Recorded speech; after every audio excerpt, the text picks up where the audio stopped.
আসসালামু আলাইকুম প্রিয় শিক্ষার্থীরা, কেমন আছো? আজকে আমরা রেয়ামিলের বিবেচ্য বিষয়গুলো নিয়ে আলোচনা করব। বিবেচ্য বিষয়গুলো বলতে কি বোঝায়? রেয়ামিলে যে সকল দফা আসবে এবং যেসব দফা আসবে না।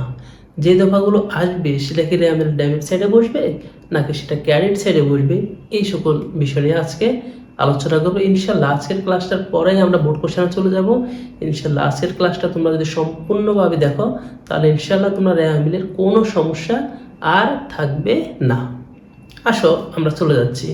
প্রথমে আমি যেটা নিয়ে আলোচনা করব সেটা হলো রেয়ামিলের যে সকল দফা আসবে না।